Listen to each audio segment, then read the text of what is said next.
আসসালামু আলাইকুম। আজকের ভিডিওটিতে আমরা শিখব কিভাবে আমাদের অটিজম বাচ্চাদের সাথে কমিউনিকেট করতে পারি বা কিভাবে ইশারা ও শব্দ দিয়ে যোগাযোগ করা যেতে পারে। আজকে আমরা শুনব সুজয়ের গল্প, তার পাশাপাশি আমরা শুনব বাচ্চাদের সাথে কিভাবে কমিউনিকেট করতে হয় এই গল্পের সাহায্যে।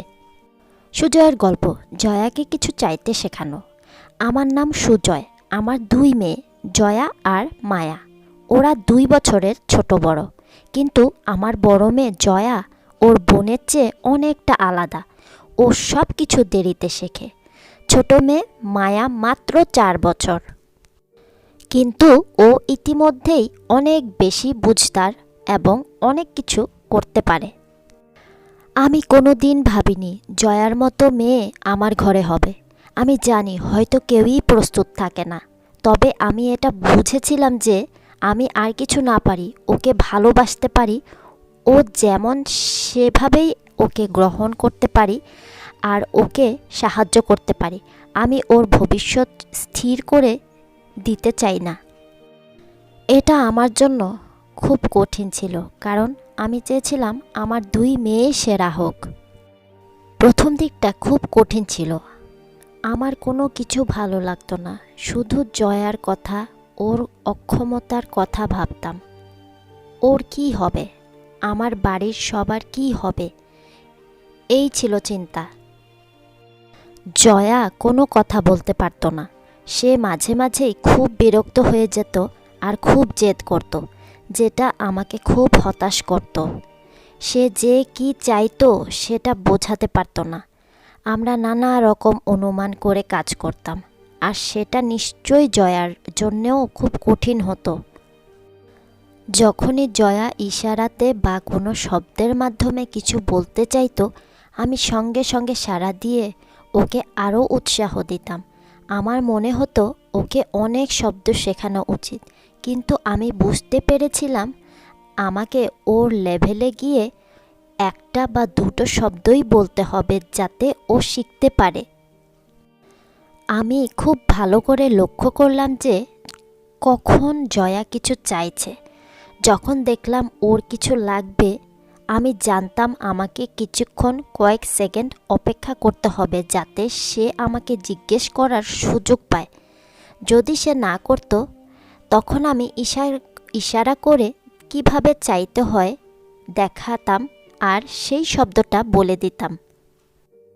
যদি জয়া আমি যেমন দেখালাম তেমন চেষ্টা নাও করত, আমি আর একবার দেখিয়ে সঙ্গে সঙ্গে ওকে দিয়ে দিতাম, কারণ আমি জানি কোনো শিশু খাবার, জল বা পছন্দের জিনিস চাইলে দেরি করতে নেই। স্ক্রিনে আমরা 3টি ছবি দেখতে পাচ্ছি। প্রথম ছবিটি জয়া তার বাবার কাছে পুতুল দেখিয়ে হাত ইশারা করে টু দ্য পয়েন্ট করে বলছে পু। জয়ার বাবা ওকে স্পষ্ট ভাষায় পুতুলের দিকে পয়েন্ট করে বলছে পুতুল। শেষের ছবিটিতে জয়ার বাবা জয়াকে পুতুলটি ওর কাছে দিয়ে দিচ্ছে। জয়ার বাবা এখানে একটা শব্দ ব্যবহার করেছে একদম স্পষ্টভাবে, পুতুল।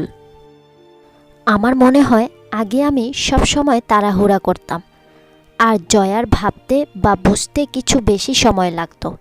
এখন জয়ার কিছু লাগলে ও আমাদের দেখাতে পারে এবং আরও বেশি কিছু জিনিস শিখছে। ওর আচরণও আগের চেয়ে অনেক ভালো হয়েছে। আমি আমার ছোট মেয়ের সঙ্গে যখন কথা বলি, 1 বা 2 শব্দ যোগ করে তাও যোগাযোগ ক্ষমতা বাড়াতে সাহায্য করি। স্ক্রিনে আমরা 3টি ছবি দেখতে পাচ্ছি। প্রথম ছবিটিতে খাবার টেবিলে জয়া ওর বাবাকে বলছে আরও। দ্বিতীয় ছবিটিতে বাবা বলছে আরও রুটি। তৃতীয় ছবিটিতে বাবা ছোট মেয়েকে বলছে মায়া তোমার জন্য নরম রুটি। ছবিটিতে আমরা বুঝতে পারি বাবা বাচ্চাদের লেভেল অনুযায়ী কথা বলছে। বড় মেয়ে জয়ার জন্য 1 বা 2 ওয়ার্ড বলছে, আর ছোট মেয়ের জন্য একটু বেশি ওয়ার্ড বলছে। এবার আসি মূল বার্তা 1। শিশুর দিকে ভালো করে নজর করতে হবে যে সে কিছু চাইছে নাকি কিছু বলতে, দেখতে, শেয়ার করতে চাইছে। আমরা যোগাযোগ করি সাধারণত 2টি কারণে। 1, কিছু শেয়ার করার জন্য, কিছু দেখানো বা বলার জন্য। 2, কিছু চাওয়ার জন্য, কারো থেকে কোনো জিনিস বা কোনো সাহায্য পাওয়ার জন্য। স্ক্রিনে আমরা শিশুদের কিছু শেয়ার করার জিনিস দেখতে পাচ্ছি। প্রথম ছবিতে দেখতে পাচ্ছি শিশু বিড়াল দেখিয়ে কিছু শেয়ার করতে চাচ্ছে, মানে নতুন কিছু মজার জিনিসের জন্য শিশু শেয়ার করতে চায়। দ্বিতীয় ছবিতে দেখতে পাচ্ছি বাচ্চার গ্লাসের পানিটা হাত থেকে পড়ে গিয়েছে মাটিতে, এর মানে হঠাৎ করে কিছু হলে তার জন্য শিশু শেয়ার করতে চায়। তৃতীয় ছবিতে দেখতে পাচ্ছি মেয়েটি ছোট্ট একটা পুতুল নিয়ে দাঁড়িয়ে আছে। পছন্দের জিনিস বা কোনো পছন্দের মানুষ বা কিংবা পছন্দের কাজের জন্য শিশু শেয়ার করতে চায়। এবার আমরা জেনে নেই শিশু অনুরোধ করে কিছু চায় বা কিভাবে চায় সেই জিনিসগুলো। প্রথম ছবিতে দেখতে পাচ্ছি একটা মেয়ে উপরের শেলফ থেকে কিছু চাইছে বা বই চাইছে, কোনো কিছুর নাগাল পাওয়ার জন্য সে আঙ্গুল দিয়ে পয়েন্ট করতে পারে কিছু চাওয়ার জন্য। দ্বিতীয় ছবিতে দেখতে পাচ্ছি বাচ্চাটি কোনো কিছুর জন্য কান্না করছে, ভালো লাগা বা মনোযোগ আকর্ষণের জন্য এমনটা করতে পারে। তৃতীয় ছবিতে দেখছি বাচ্চা তার মা দিকে তাকিয়ে এই বয়মের দিকে কিছু বলতে চাচ্ছে বা মায়ের হাত টেনে কিছু বলতে চাচ্ছে, কোনো কাজে সাহায্য পাবার জন্য। হয়তোবা বাচ্চাটি তার মা বা কেয়ার গিভারের কাছে বলতে চাচ্ছে যে বয়মটি কাবার খুলে দিতে। 4 নম্বর ছবিটিতে দেখতে পাচ্ছি বাচ্চার বাবা জুতো নিয়ে বাচ্চার পিছু পিছু দৌড়চ্ছে, কিন্তু বাচ্চাটি জুতো পরতে চাচ্ছে না, এর মানে কোনো কিছু থেকে ছুটি পাওয়ার জন্য বাচ্চা অনুরোধ করতে পারে। 5 নম্বর ছবিটিতে দেখতে পাচ্ছি বাচ্চার মা তাকে ব্রাশ করিয়ে দিচ্ছে, আর এতে বুঝতে পারি অপছন্দের কোনো কাজ থামাবার জন্য বাচ্চা এমনটি করতে পারে। 6 নম্বর বা শেষের ছবিটিতে দেখতে পাচ্ছি বাচ্চার মা ডাকছে, তবে বাচ্চা ছুটেই যাচ্ছে হয়তো ওর পছন্দের কোনো কিছুর কাছে। পছন্দের কোনো কাজ আরও বেশি করে করার জন্য বাচ্চা কোনো অনুরোধ করে। এবার আসি টিপস নাম্বার 1, দেখান ও বলুন কিভাবে ইশারা ও শব্দ দিয়ে যোগাযোগ করা যায়। যখন শিশু চুপ করে আছে তখন আপনি একটা ইশারা দেখান এবং একটা শব্দ বলুন। প্রথম ছবিটিতে দেখতে পাচ্ছি বাচ্চার মা বাচ্চাটির দিকে দুটো পয়েন্ট করে দেখিয়ে বলছে পাখি। দেখান, আঙ্গুল দিয়ে দেখান আর বলুন জিনিসটার নাম বলুন। দ্বিতীয় ছবিটিতে বাচ্চার মা দেখিয়ে বলছে লেবু। দেখান, জিনিসটা তুলে ধরুন, বলুন জিনিসটার নাম বলুন। তৃতীয় ছবিটিতে দেখতে পাচ্ছি বাচ্চার মা কাপ ধরে বলছে কাপ। দেখান, জিনিসটা শেয়ার করার জন্য হাতে নিন, বলুন জিনিসটার নাম বলুন। ছবিটিতে আমরা বুঝতে পারলাম আমরা বাচ্চাদের সামনে যে কোনো একটা জিনিস ধরে টু দ্য পয়েন্ট করে স্পষ্ট ভাষায় একটা ওয়ার্ড উচ্চারণ করব। টিপস নাম্বার 2, শিশুর ভাষাকে নকল করে আবার বলুন এবং আর একটা শব্দ যোগ করে ভাষাকে সম্প্রসারিত করুন। যখন আপনি দেখবেন আপনার শিশু কোনো কিছু বলতে চাইছে, আপনি সেই ভাষাটাকেই বলবেন এবং সাথে আরও একটা শব্দ যোগ করবেন। মনে রাখবেন, অনেক শব্দ যোগ করলে শিশু গুলিয়ে ফেলতে পারে বা শিশুর জন্য তা ব্যবহার করা কঠিন হতে পারে। শুধুমাত্র একটা শব্দ যোগ করে সাড়া দেবেন। স্ক্রিনে দেখতে পাচ্ছেন প্রথম ছবিটিতে শিশু বলতে চেষ্টা করছে জ। বাচ্চার বাবা গ্লাস দেখিয়ে বলছে জল। পরের ছবিটিতে বাচ্চা বলছে ট্রাক। দ্বিতীয় ছবিটিতে বাচ্চার বাবা যোগ করে দিয়েছে, বলছে চলো ট্রাক চালাই। 3 নম্বর ছবিটিতে বাচ্চাটি টু দ্য পয়েন্ট করে বলছে গাড়ি, আর বাচ্চার মা ওয়ার্ডের মধ্যে যোগ করে দিয়েছে গাড়ি চালাও। 4 নম্বর ছবিটিতে বাচ্চাটি খুব উৎসাহের সাথে বলছে বড় গাড়ি, আর বাচ্চাটির মা তার সাথে যোগ করে দিয়েছে বড় লাল গাড়ি। শিশুর পছন্দের জিনিস এমন জায়গায় রাখুন যে শিশু দেখতে পারে কিন্তু হাত পৌঁছবে না, তাহলেই শিশু ইশারা করে বা হাত বাড়িয়ে চাইবে। দুটো জিনিস হাতে নিয়ে একটু উঁচুতে রেখে ওকে পছন্দ করতে দিন। জিজ্ঞেস করুন বল না বই।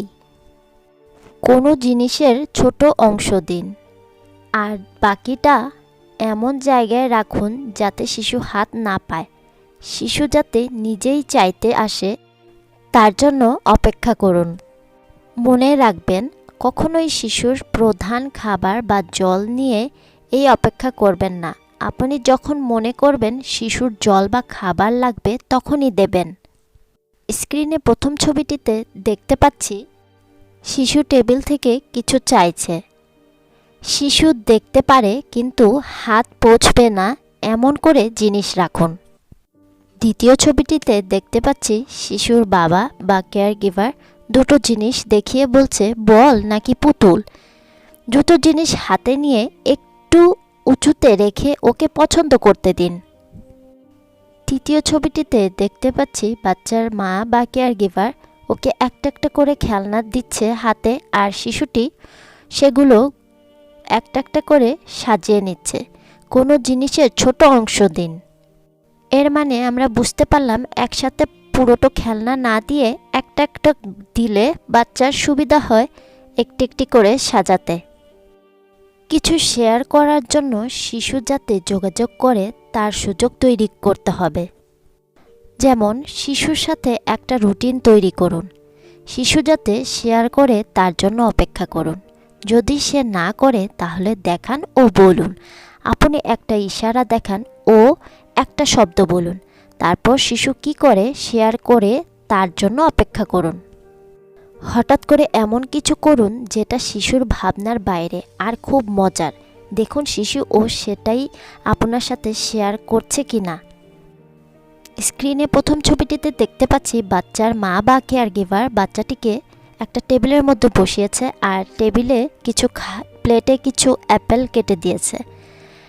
এটা হচ্ছে প্রতিদিনের কাজের ফাঁকে একটি রুটিন তৈরি করতে পারি আমরা। দ্বিতীয় ছবিটিতে দেখতে পাচ্ছি পুরো অ্যাপেলটি বাচ্চা খেয়ে ফেলেছে আর বাচ্চা একটু মুখে এক্সপ্রেশন দিয়েছে। শিশু শেয়ার করে কিনা তার জন্য একটু অপেক্ষা করুন। স্ক্রিনে দেখতে পাচ্ছি দ্বিতীয় ছবিটিতে বাচ্চাটি সব আপেল খাওয়ার পরে বাচ্চাটি মুখে একটা এক্সপ্রেশন দিয়েছে, তবে কিছু বলছে না। তাই বাচ্চার মা বা কেয়ার গিভার অপেক্ষা করছিল। যদি বাচ্চা কিছু বলছিল না, তাই তৃতীয় ছবিতে বাচ্চাটির মা বা কেয়ার গিভার বলছে সব শেষ। 4 নম্বর ছবিটিতে বাচ্চাটি এখন কেয়ার গিভারের কথা শুনে নকল করে বলছে শেষ। এতে আমরা বুঝতে পারি প্রতিদিনের কাজের ফাঁকে বাচ্চার সাথে কিছু শেয়ার করার জন্য অপেক্ষা করা লাগবে।